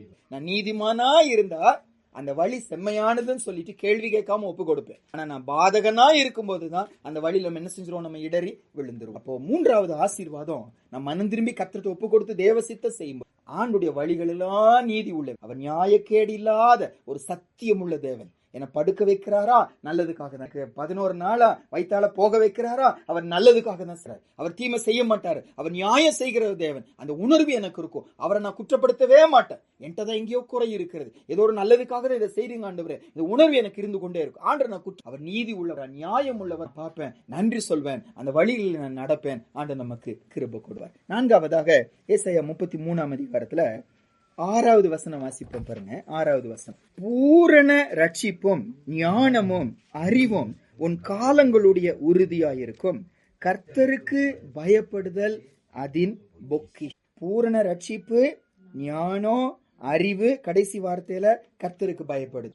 என்னுடைய காலங்களுடைய உறுதியா இருப்பது இவைகள் தான் இருக்கும். இந்த வார்த்தை நம்ம நிறைய காரியத்தை உறுதியானதுன்னு நினைக்கிறோம். ஒரு சில நட்புகளை உறுதியானதுன்னு, ஒரு சில நண்பர்களை, ஒரு சில ஐக்கியங்களை உறுதியானது அப்படின்னு என்ன அர்த்தம்னா, அவங்க தாங்க கடைசி வரைக்கும் நம்ம கூட இருப்பாங்க, அதுதாங்க நம்ம கடைசி வரைக்கும் நம்ம உதவியா இருக்கும், அவங்க தான் நம்ம ரொம்ப நேசிப்பாங்க, இதுதான் நமக்கு உதவியா இருக்கும் நம்ம நினைக்கிறோம். ஆனா உண்மையா மனம் திரும்பி கர்த்தர் பக்கமா வரும்போது தேவ சித்தம், இங்க 4 வார்த்தை போடப்பட்டிருக்கிறது. என்னன்னா, பூரண ரட்சிப்பு, ஞானம், அறிவு, கர்த்தருக்கு பயப்படுதல். இதுதான் என் பார்வையில பொக்கிஷ். பூரண ரட்சிப்பு அடையும். என்ன அர்த்தம்? விடுதலை. இந்த இடத்துல விடுதலை அர்த்தம். நான் விடுதலைப்பட வேண்டிய பகுதிகள் உண்டு. நம்ம பூர்ணம் இன்னும் விடுதலை ஆகல. நம்ம பூர்ணமா விடுதலை ஆயிட்டோம்னா ஏசப்பா நம்ம என்ன செஞ்சிருவாரு, நம்ம எடுத்திருப்பாரு. நம்ம இன்னும் சரிப்படுத்த வேண்டிய காரியங்கள் உண்டு. ஏன் நம்ம சபையில வந்து உட்கார வைக்கிறாருன்னா, நமக்கு இன்னும் குறை இருக்கு, நம்ம சரியாகணும்னு சொல்லி. அப்ப இதுதான் நம்ம தேடு, அதுதான் நமக்கு பெருசா தெரியும், அதுதான் நமக்கு நம்ம உறுதியான ஒரு அஸ்திபாரமா தெரியும், அதுதான் நமக்கு பொக்கிஷமா தெரியும். நான் ரட்சிக்கப்படும், அவருடைய ஞானத்தை நான் பெற, அவருடைய அறிவை நான் பெறணும், கர்த்தருக்கு பயப்படுகிற பயம் எனக்கு தேவை, இதுதான் முக்கியம். அப்ப நம்ம லைஃப்ல காசு முக்கியமா இருந்தது மாறி, உறவுகள் முக்கியமா இருக்கிறது மாறி, ஒரு சில ஐக்கியங்கள் முக்கியமா இருப்பது மாறி, பதவிகள் முக்கியமா இருப்பது. பூரண ரட்சிப்போம், ஞானமும் அறிவும், கர்த்தருக்கு பயப்படுகிற பயம்தான் எனக்கு பொக்கிஷமா என்ன செய்ய நம்ம தேடுவோம். ஆண்டவரே நான் ரட்சிக்கப்படும், இன்னும் உங்களை குறித்து ஞானத்தை வேணும் ஆண்டவரே, இன்னும் உங்களை குறித்து எனக்கு அறிவு வேணும் ஆண்டவரே, எனக்கு பயப்படும் பயம் இல்லை. நம்ம நிறைய தவறு செய்யறதுக்கு ஒரு காரணம் என்ன தெரியுமாங்க, ஆண்டவருக்குரிய பயம் நமக்கு இல்லாம போறதுனாலதான். என்ன செய்ய வசனம் சொல்லுது, நம்ம தப்பு பழைய ஏற்பாடுலங்க, என் கண்ணு தப்பா பாத்துச்சுன்னா அந்த கண்ணுக்கு என்ன செய்வாங்களாம், கண்ணுக்கு கண்ணா. அப்ப என் கண்ணு தப்பா செஞ்சுதான் கண்ணை என்ன செய்ய பிடுங்கிடுவாங்களாம். இந்த கை தப்பு செஞ்சுச்சு, இன்னைக்கும் அரபு நாடுகளில் அப்படி செய்யறாங்க. கையை வெட்டுறாங்க, காலை வெட்டுறாங்க, கண்ணை பிடுங்குறாங்க. பைபிள் சட்டம் அது. என் கண்ணை பிடுங்கணும், கையை பிடுங்கணும், காதை வெட்டணும், காலை வெட்டணும், ஏன்னா கண்ணுக்கு கண், பல்லுக்கு பல் என்று சட்டம். ஆனா ஆண்டவரோ நம்ம லைஃப்ல இறக்கமா என்ன செய்யறாரு, நமக்கு கிருபை காட்டுறாரு. அப்படியெல்லாம் நமக்கு செய்யாம ஆண்டு நமக்கு கிருபை கொடுக்கிறார். அந்த பயம் நமக்கு இருந்துச்சுன்னா நம்ம என்ன செய்ய மாட்டோம், அவர் பாக்குறாருங்க, அவர் நம்ம கவனிக்கிறாருங்க. இந்த உணர்வு இருந்துச்சுன்னா நம்ம என்ன செய்ய மாட்டோம், தவறு செய்ய மாட்டோம். இது நடந்த சம்பவம். எங்களுக்கு தெரிஞ்ச ஒருத்தர் பெங்களூர்ல இருக்காங்க. இப்ப கூட பெருந்துறையில எல்லாம் வந்து இன்னைக்குள்ள சார்ஜ் எல்லாம் சொல்லிட்டு இருந்தாங்க, பெருந்துறையில அது வந்துருச்சுன்னா நான் ஹெல்மெட் போடாம அந்த வழியில போவேன்னாங்க. கொஞ்ச நேரத்துல என் வீட்டுக்கு ஃபைன் வந்துருமா? எப்படின்னு கேட்டாங்க. என்ன இருக்கு? கேமரா இருக்கும். அந்த கேமரா போட்டோ பிடிக்குதான். ஹெல்மெட் போடாம இந்த பிரதர் போறாரு, வண்டி நம்பரை பாக்குறாங்க, ஆளை பாக்குறாங்க, போட்டோ கண்டுபிடிச்சு நம்ம வீட்டுக்கு என்ன செய்யறதா, 1000 ரூபாய் எவ்வளவு ஃபைன் போட்டு வந்துருவாங்க. கார்ல போறோம், பெல்ட் போட்டு போனோம், பெல்ட் போடாம போயிட்டா அங்கிருந்து கவனிக்கிறாங்க, பெல்ட் போடலைன்னா உடனே அதுக்குரிய ஃபைன் என்ன செய்யும், வந்து விடுகிறது. எங்களுக்கு தெரிஞ்சவங்க, இது ரொம்ப வருஷம் முன்னாடி பெங்களூர்ல நைட்டு பிரயாணமா போயிட்டு இருக்கு, கார்ல போயிட்டு இருக்கு, 12 மணியெல்லாம் தாண்டிடுச்சு. அப்போ ஆனா நைட்டு அங்கெல்லாம் அந்த நேரத்திலயும் அங்க என்ன இருக்குன்னா டிராபிக் லைட் வேலை செய்யுது. அப்போ 12 மணிக்கு ஒருத்தருமே இல்ல ரோட்ல, இவங்க மட்டும்தான் வண்டியில போறாங்க. அப்ப சிவப்பு லைட் எரியுது. இவங்க என்ன செய்யல, யார் இருக்கிறா, யாருமே இல்லதானு சொல்லி அவங்க பாட்டுக்கு போயிட்டாங்க. அடுத்த நாள் காலையில பார்த்தா லெட்டர் வருது. என்னன்னு சொன்னா, நேத்து 12:35 ஏதோ ஒரு டைம், 12:35 நீங்க என்ன செஞ்சீங்க, ரெட் சிக்னல்ல கிராஸ் பண்ணி போனீங்க, அதுக்கு ஃபைன் அப்படின்னு சொல்லி வருது. எப்படிப்பா தெரிஞ்சிச்சுன்னு சொல்லி கேட்டாங்க. என்ன வச்சிருக்காங்க, உலக கேமராவே இரவு நேரத்துல நான் செஞ்ச தவற கண்டுபிடிக்குமானா, பரலோக கேமரா எவ்வளவு கண்டுபிடிக்குமே. இந்த பயம் எனக்கு இருந்துச்சுன்னா நம்ம என்ன செய்ய மாட்டோம், தவறு செய்ய மாட்டோம். ஆனா ஆண்டவரோ நம்ம இரக்கமுள்ளவரே, நான் தப்பு செய்யும்போது உடனே ஏசப்பா நம்மள என்ன செய்யல, தண்டிக்கல. அதுதான் பிரசங்கி 8:11 வாசிக்க, துர்க்கிரியைக்கு தக்க தண்டனை சீக்கிரமாய் நடவாதபடினால் மனுப்புத்திரன் இருதயம் பொல்லாப்பு செய்ய துணிகரம் கொள்ளுதான். நான் ஏன் துணிகரம் கொள்ளுகிறேன், நான் தப்பு செஞ்ச உடனே ஏசப்பா நம்மள என்ன செய்யல, தண்டிக்க மாட்டேன். என் வாய் தப்பா பேசும்போது நான் உடனே நின்றுச்சுன்னு வச்சுக்கோங்க, அடுத்த முறை நான் என்ன செய்ய மாட்டேன், தப்பா இந்த கை தப்பான காரியத்தை எடுக்க போகுது, கை உடனே வேலை செய்யாம போயிடுச்சுன்னா நான் அடுத்து தவறு செய்ய மாட்டேன். ஆண்டவர் சொல்றாரு, ஆண்டவர் அப்படி பயமுறுத்தி நம்ம செய்ய வைக்கிற ஒரு தேவன். நான் உண்மையா மனம் திரும்பி வரும்போது அவருக்கு பயப்படும் பயம் உள்ளத்துல என்ன செய்யறாரு, போடுகிறார். ஐயோ அவர் பார்க்கிறாரே, அவர் வேதனைப்படுவாரு, அவர் துக்கப்படுவாரு, இது அவருக்கு பிரியமில்லையே, அவருடைய முகத்தை நான் எப்படி காண்பேன், அந்த உணர்வை நமக்கு. ஆவிக்குரிய காரியங்கள் எனக்கு பெரிதாய் தெரிய, இதுக்கு முன்னால ஆசீர்வாதம், அவர் எனக்கு பெரியவராய் காணப்படுவார். இந்த இடத்துல வாசிக்கிறோம், ஆவிக்குரிய காரியங்கள், ரட்சிப்பு, ஞானம், அறிவு, தேவனுக்கு எனக்கு பொக்கிஷமாய் என் வாழ்க்கையில நிலை உள்ளதான் அஸ்திபாரங்களா நான் பார்க்க ஆரம்பிப்பேன் என்று சொல்லுவோம். அடுத்தது 5வது காரியமாங்க, ஏசாயா 33 16 வாசிப்போம் பாருங்க. இங்க 2 காரியத்தை நம்ம கவனிக்க முடியும். அவன் உயர்ந்த இடங்களில் வாசம் பண்ணுவான், கண்மலைகளின் அரண்கள் அவனுடைய உயர்ந்த அடைக்கலமாகும். அவன் அப்பம் அவனுக்கு கொடுக்கப்படும், அவன் தண்ணீர் அவனுக்கு நிச்சயமாய் கிடைக்கும். 5வது ஆசீர்வாதம் என்ன, அவன் உயர்ந்த இடங்களில் வாசம் பண்ணுவான், கண்மலைகளின் அரண்கள் அவனுடைய உயர்ந்த அடைக்கலமாகும். கொண்டு வராருன்னா, என்னை பாதுகாப்பா கர்த்தர் என்ன செய்கிறாரு, வைத்துக்கொள்ளு, பாதுகாப்பா வைத்துக்கொள்ளு. நல்லா கவனிக்கும் போது அவர் பாதுகாப்பா வைக்கிறாருன்னா, ஆண்டவர் சரீரத்தை முக்கியப்படுத்துகிறார். இந்த சரீரம் மாம்சமும் ரத்தமும் தேவனுடைய ராஜ்யத்தை என்ன செய்கிறது, சுதந்திரிக்கிறது இல்லை. ஆண்டவர் என் ஆத்தும நேசர், என் ஆத்துமாக்கு சேதம் அடையாம இருப்பது பார்த்துக் கொள்வது அவருடைய கடமையா. அவர் என் ஆத்மாவுக்கு சேதம் வராம என்ன உயர்ந்த அடைக்கலத்தில் ஏசப்பா என்ன செய்கிறார், வைக்கிறார். ஒரு சில காரியங்களை தடை பண்ணுகிறார், ஒரு சில காரியங்களை தாமதம் பண்ணுகிறார், ஒரு சில ஆட்களை என்னை விட்டு நீக்குகிறார், ஒரு சில மக்களை என் குடும்பத்தை விட்டு வெளியே எடுத்து போடுகிறார். ஏன் போடுகிறாருன்னா, அவங்க இருந்தா அந்த காரியம் நடந்தா என் ஆத்மா என்ன செய்யணும்னு அவருக்கு தெரியும். என் ஆசையை நிறைவேற்ற மாட்டேங்கிறார், என்னமோ செய்யறாரு. ஏன் அதை செய்யறாரு, என் ஆத்மா உயர்ந்த அடக்கலத்திலே அவர் ஆத்ம நேசராய் இருக்கிறதுனால ஆத்மாவுக்கு சேதம் வரக்கூடிய காரியங்கள் என் லைஃப்ல ஏசுமதி கொடுக்கிறது. நான் ரொம்ப நேசிப்போம், ரொம்ப வாஞ்சிப்போம், இரவும் பகலும் கனவா இருப்போம், அதெல்லாம் ஏசுப்பா தடை பண்ணுவார். ஏன்னு சொல்லி கேட்டா, அது நடந்துச்சுன்னா ஆத்மாவை நேசிக்கிறதுனால கர்த்தர் அதை தடை பண்ணுங்க.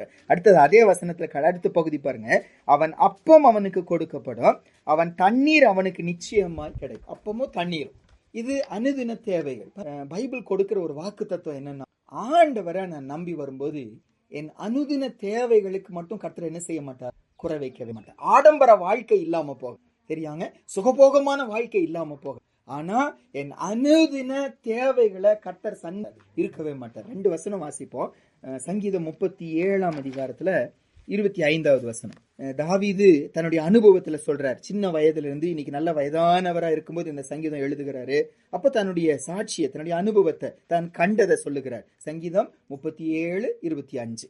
நான் இளைஞனாய் இருந்தேன், முதிர் வயது உள்ளவனுமான, ஆனாலும் நீதிமான் கைவிடப்பட்டதையும் அவன் சந்ததி அப்பத்துக்கு இறந்து திரிகிறதையும் நான் காணவே இல்லை. தேவ பிள்ளைங்க கைவிடப்பட்ட, சாப்பாட்டுக்கு இல்லாம பக்கத்து வீட்டுல போய் கையேந்துவது, தண்ணிக்காக பக்கத்து வீட்டுல போய் கையேந்துவது நான் கண்டதில்லை. அதாவது அனுதின தேவைகளை கர்த்தர் சந்திக்காம இருக்கவே மாட்டாருன்னு வாசிக்கிறோம். புதிய ஏற்பாடுல வரும்போது மத்தேயு 6 நம்ம எல்லாருக்கும் நல்ல தெரிஞ்ச வசனம். மத்தேயு 6 முதலாவது தேவனுடைய ராஜ்யத்தையும் நீதியும் தேடுங்கள், அவைகளெல்லாம் கூட கொடுக்கப்படும். அதுக்கு முந்தின 2 வசனம் வாசிப்போம். மத்தேயு 6ஆம் அதிகாரம் 31, 32. ஆகையால் எண்ணத்தை உண்போம், எண்ணத்தை குடிப்போம், எண்ணத்தை உடுப்போம் என்று கவலைப்படாதிருங்கள். இவைகளையெல்லாம் அஞ்ஞானிகள் நாடி தேடுகிறார்கள். இவைகளெல்லாம் உங்களுக்கு வேண்டியவைகள் என்று உங்கள் பரமபிதா ஆண்டுடைய பிள்ளை அதுக்காக பிரயாசப்படணும், தேடணும்னு அவசியமே இல்லையா? ஆண்டு சொல்லி இவைகளெல்லாம் அஞ்ஞானிகள் தான் என்ன செய்யறாங்க, தேடுறாங்க. சொல்றாங்கல்ல, ஒரு தான் வயிற்றுக்காக தான் என்ன உழைக்கிறேன் ஏசப்பா பிள்ளைங்க. அப்படி நம்ம யாருக்காக உழைக்கிறோம்? ஏசப்பாக்காக உழைக்கிறோம். அவர் மகிமைப்படுத்துவதற்காக, அவரை நம்பி வாழ முடியும் என்பதற்காக நம்ம வரோம். அப்போ நம்ம தியானிச்சு வருகிற காரியம் என்னன்னா, அவர் சூழ்நிலைகளை அனுப்புகிறாரு, நம்ம மனம் திரும்பி கர்த்தருக்காக காத்திருக்கிறோம், தேவ சித்தம் செய்யறோம். அப்படி ஒப்பு கொடுக்கும் போது இந்த 6வது ஆசீர்வாதமா நம்ம பாக்குறோம். அனுதின தேவைகளை கர்த்தர் நிச்சயமா என்ன செய்வாரு? கர்த்தருடைய பிள்ளை சாப்பாடு இல்லைன்னு சொல்லி யார்கிட்ட போய் என்ன செய்ய மாட்டாங்க, கை நீட்ட மாட்டாங்க. மற்றவங்களை போஷிக்கிறவங்கள தான் அவனுடைய பிள்ளைங்க. கர்த்தர் நம்ம ஆசீர்வாதம். கடைசியா அந்த ஏசாயா 33ஆம் அதிகாரம் 17வது வசனம் பாருங்க. உன் கண்கள் ராஜாவை மகிமை பொருந்தினவராக காணும், தூரத்தில் உள்ள தேசத்தையும் பார்க்கும். அந்த பாடல் நேரத்துல பாடணும், உண்மை கண் என்ன வார்த்தை பார்த்தோம், உங்களை நான் முகமுகமாய் நான் தரிசிக்கிற ஒரு நாள் வரப்போகிறது இல்லைங்க. அவரை பார்க்கிறேன்னா, இன்னைக்கு ஏசப்பாவை நம்ம பார்க்கல, நம்ம பார்த்து உயிரோடு இருக்க முடியாத வசனம் சொல்லி. ஏன்னா அவரை போல நம்ம மாறினாதான் அவரை என்ன செய்ய முடியும், பார்க்க முடியும். இப்ப சூரியனை பார்க்குறதுங்க, சூரியனை போல நான் மாறினாதான் சூரியன் என்ன செய்ய முடியும், பார்க்க முடியும். அப்படித்தானே? அப்ப ஆண்டவர் சூரியனோட மகா ஜோதி, அவரை பார்ப்பதற்கு நானும் அவரை போல மாறணும். ஒரு நாள் வரும், ஆண்டு நம்மளை எடுத்துக்கொள்வாரு, அவரை போல என்ன செய்ய மாற்றுவாரு. அப்ப நம்ம என்ன செய்வோம், நம்ம காணும். அதே நேரத்துல சொல்றாரு, உன் கண்கள் அந்த ராஜாவை சகல மகிமையோடு இருக்கிறவரா நீ காண்க.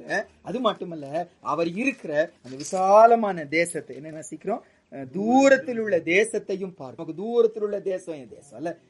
எபிரேயர் 11ஆம் அதிகாரத்துல அவங்க கர்த்தருக்காக எல்லாத்தையும் விட்டுட்டு வந்தாங்களாம். அவங்க நினைச்ச திரும்பி போயிருக்கலாமா, அவங்க திரும்பி போகலையாம். ஏன் திரும்பி போகலன்னா, ஆண்டவரால கட்டப்பட்ட கைவேலை இல்லாத அந்த வீட்டை என்ன செய்தாங்க, அவங்க தேடினாங்க. அதனால சரி, அந்த வசனம் மட்டும் அழகான வசனம் வச்சிருவோம். எபிரேயர் 11, 14, 15, 16. இப்படி அறிக்கையிடுகிறவர்கள் சுய தேசத்தை நாடி போகிறோம் என்று தெரியப்படுத்துகிறார்கள். தாங்கள் விட்டு வந்த தேசத்தை நினைத்தார்களானால் அதற்கு திரும்பி போவதற்கு அவர்களுக்கு சமயம் கிடைத்திருக்குமே. அதையல்ல, அதிலும் மேன்மையான பரம தேசத்தையே விரும்பினார்கள். ஆகையால் தேவன் அவர்களுடைய தேவன் என்னப்பட வெட்கப்படுகிறதில்லை, அவர்களுக்கு ஒரு நகரத்தை ஆயத்தம்.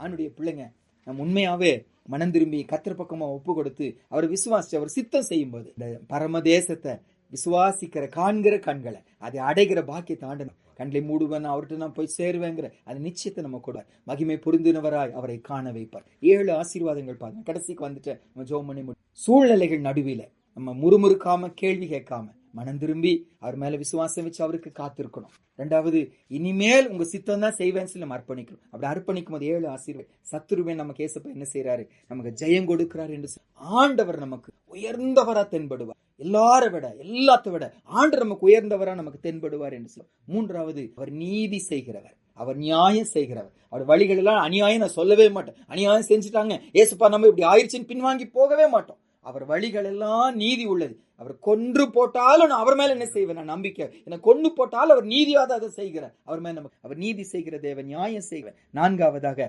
எனக்கு பொக்கிஷமா தெரிவது, எனக்கு பெருசா தெரிவது பூமிக்குரிய ஆசீர்வாதம் அல்ல, ஆவிக்குரிய ஆசீர்வாதங்கள். பூரண ரட்சிப்பு, ஞானம், அறிவு, தேவனுக்கு பயப்படுகிற பயம், இதுதான் எனக்கு பெருசா, அதுதான் என்னை பாதுகாக்கும், அதுதான் என்னை நிலைச்சிருக்க பண்ணும் சொல்லி இருப்போம். 5வதாக, என்னுடைய தேவைகளை அப்படிதான் வாசிக்கிறோம். அடுத்தது என்ன வாசிச்சோம், ஆண்டு என்ன பாதுகாக்கிற, என் ஆத்மாவை பாதுகாக்க, என் ஆத்மா மேல கரிசனை கொள்ளுகிற, உயர்ந்த அடைக்கலத்துல நம்ம வைக்கிற. ஒரு சில நட்புகளை தடை பண்ணுகிறாரு, ஒரு சில ஆசீர்வாதம் போல நினைக்கிறவர்களை தடை பண்ணுகிறார். ஏன் அதை தடை பண்ணுகிறாரு, என் ஆத்மாவை நேசிக்கிறார். ஆத்மாவை நேசிப்பதற்காக உயர்ந்த அடைக்கலத்தில் ஆண்டு. 6வதாக, அனுதின தேவைகளை கர்த்தர் சந்திக்கிறார். கடைசியா, அந்த பரலோகத்தை காணுகிற பாக்கியத்தை, முகமுகம் தரிசிக்கிற ஒரு பாக்கியத்தை ஆண்டவர் கொடுப்பார். எல்லாருக்கும் கிடைக்கிறது இல்லைங்க, எல்லாருக்கும் அந்த பாக்கியம் இல்லை. எனக்கு உங்களுக்கு அந்த பாக்கியம் ஆண்டவர் கொடுக்கிற. மனம் திரும்பும் போது, சித்தப்படி செய்யும் போது, அவர் சித்தத்தின் செய்கிறவன் எவனோ உலகமும் அதன் இச்சையும் ஒழிந்து போகும். ஆனால் தேவனுடைய சித்தத்தின்படி செய்கிறவனோ அவன் என்றென்றைக்கும் நிலைத்திருப்பான். எங்க என்றென்றைக்கும் நிலைத்திருப்போம், பரலோகத்துல என்றென்றைக்கும் அர்ப்பணித்து நம்ம ஜெபித்து முடிப்போம். இந்த வார்த்தை நம்ம பக்கமா இன்னைக்கு வருதுன்னாங்க, திரும்பியும் இந்த பகுதியில நமக்கு வைத்திருக்கிற ஆசீர்வாதங்கள் நமக்கு முன்னால் ஆண்டவர் வைக்கிறார். இதுக்கெல்லாம் அடித்தளம் என்ன, என்னுடைய வாழ்க்கையில நான் கடந்து செல்கிற சூழ்நிலையில ஆண்டவர் ஒரு நோக்கத்தோடு இந்த அனுமதி கொடுத்திருக்கிறார் என்று சொல்லி நான் மனம் திரும்பணும். அவரை குறை சொல்லி கொண்டிருக்கிறோம். ஒரு வேளை யாரையோ குறை சொல்லி கொண்டிருக்கிற, என் மனைவினால நடந்துச்சு, கணவனால நடந்துச்சு, பெற்றோரு, நண்பர்கள், யாரையோ குறை கூறுகிறோம். ஆண்டவர் சொல்றாரு, இல்ல மகனே, உன் கண்ணில் தான் பிரச்சனை, உன் வாழ்க்கையில தான் பிரச்சனை. மனம் திரும்பி அவருக்கு காத்திருந்து அவர் பாதத்துக்கு ஒப்பு கொடுப்போம். அவர் மேல விசுவாசம் வைப்போம். இதுக்கப்புறம் ஆண்டவரே, இன்னும் நான் சுய சித்தத்தின்படி வாழ மாட்டேன், உங்க சித்தம் செய்வேன்னு சொல்லி நம்ம தியானிச்ச 7 ஆசீர்வாதங்கள் நமக்கு சொந்தமாயுமா. அந்த இஸ்ரவேல் ஜனங்கள் வேற வழி இல்லாம திரும்பினார்கள். நாம இருந்தா அந்த மனம் திரும்புதலை ஏற்றுக்கொண்டே இருக்க மாட்டோம். ஆனா ஆண்டவர் ஆசையா காத்து இருக்கிறதுனால மனம் திரும்பி வந்த உடனே பெரிய விடுதலையை கொடுத்தார். சத்துருவின் மேல இந்த சத்துரு இல்லாம போனாங்க, பெரிய வெற்றியை கர்த்தர் கொடுத்தார். காத்திருக்கிறாரே இப்போ மகா பரிசுத்தம் உள்ள நல்ல தகப்பனே, ஆண்டவரே, இந்த காலவெளிக்காக நன்றி செலுத்துகிறோம். எங்க பக்கமா அனுபவப்பட்ட இந்த வசனங்களுக்காக உமக்கு நன்றி செலுத்தும். தேவரே, எங்க லைஃப்ல இன்னைக்கு ஒரு சில சூழ்நிலை நீர் அனுமதி கொடுத்ததுக்கு காரணம் எங்களை மனம் திரும்ப வைப்பதற்காக. எங்கேயோ உங்களை விசுவாசிக்காம யாரையோ நம்பி போய் கொண்டிருக்கிறோம். உமக்கு காத்திருக்காம வேற எங்கேயோ நாங்க காத்திருக்கிறோம். கிருபையா எங்களை எங்க சுய இஷ்டப்படி வாழ்ந்து கொண்டிருக்கிறோம். உங்க சித்தப்படி வாழ இன்னைக்கு யாரெல்லாம் இந்த வசனத்துக்கு ஆண்டவரே மனம் திரும்புகிறோம், ஆண்டவரே எங்க வழிகளை நாங்க சரிபடுத்திக் கொள்ளுகிறோம் சுவாமி. இனிமேல் உமக்காக காத்திருப்போம், இனி உங்களை நாங்க நம்புவோம், இனி உங்க சித்தம் செய்வோம் சொல்லி நாங்க ஒப்பு கொடுக்கிறோம். நீங்க கொடுத்திருக்கிற ஆசீர்வாதங்களை நீங்க நிச்சயமா செய்து முடிக்க போவதற்காக, சத்துரு மேல எங்களுக்கு நீங்க ஜெயத்தை கொடுத்த வாக்கு கொடுக்குறீங்க. அதற்காக உங்களை உயர்ந்தவரா காணுகிற ஒரு பாக்கியத்தை எங்களுக்கு கொடுக்குறீங்க. நீதி செய்கிற தேவனா, நியாயம் செய்கிறது எங்கள் கண்களை உங்களை காண வைப்பதற்காக சோத்து. பூமிக்குரிய காரியங்களையே தேடிக்கொண்டிருந்த எங்களை மேலானவர்களை தேடுகிறவர்களா கர்த்தர் எங்களை ஆத்துமாவை நீங்க பாதுகாப்பதற்காக, அனுதின தேவைகளை சந்திப்பதற்காக ஸ்தோத்திரம். முடிவில முகமுகமாய் உங்களை காண அந்த நித்திய ராஜ்யத்தில் நாங்க வந்து சேர கிருபை கொடுப்பதற்கு துதி கன மகிமை உமக்கு செலுத்துகிறோம். இயேசுவின் மூலம் ஜெபிக்கிறோம் நல்ல பிதாவே.